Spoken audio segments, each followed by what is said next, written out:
পুরা গন্ধ। দেখো এই পরীক্ষা না করার ফলে সমস্যা। দেখো বুঝলে তো? এবার পোড়াচ্ছি, দেখো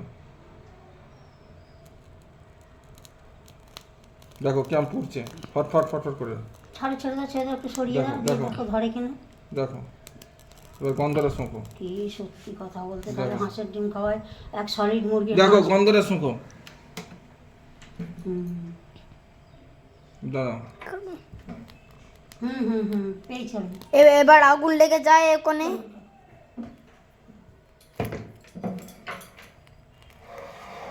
ঠিকঠাক পোড়ানো যাচ্ছে না। সাইড হয়ে যাচ্ছি। বাবা হাঁসের ডিম, ওই লোকটা একটা স্ক্যামার ছিল। ওই লোকটা আমাদের মরার জন্য টিকছিল। ওই লোকটা আমাদের মরার জন্য টিকছিল। লো কোয়ালিটি প্লাস্টিক আছে, ওরা এটা এরকম করছে। বুঝেছো?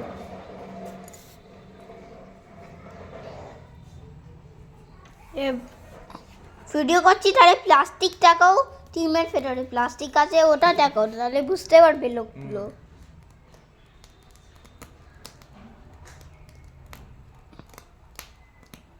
ফটফট করে ফুটছে।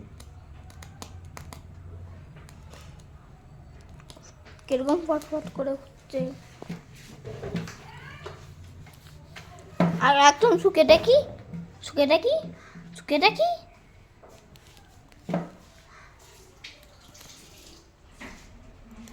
দেখো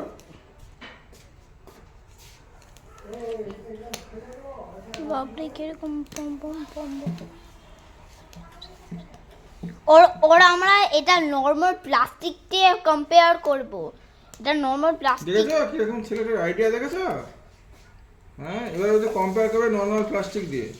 ও তো আমরা নর্মাল টিম এগ দিয়ে কম্পেয়ার করব। হ্যাঁ দেখো নর্মাল এগ দিয়ে কম্পেয়ার করবে। আমি শুকে দেখি। আরে শুকে দেখি।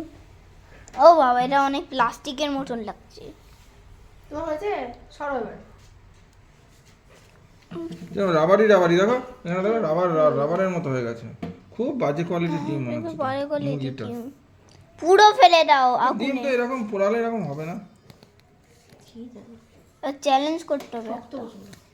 শক্ত কি করে হয়? ফেলে দেবো। ফেলে দাও। দেখো ভেতরে আছে। এই নাও। উঠে গেল। এ দেখো পুতুলদি কি অবস্থা। আর তাও বরাবরই ডিম কখনো হয় এরকম পোড়ালে? পুরো ডিম কখনো এরকম হয় না, দেখেছো?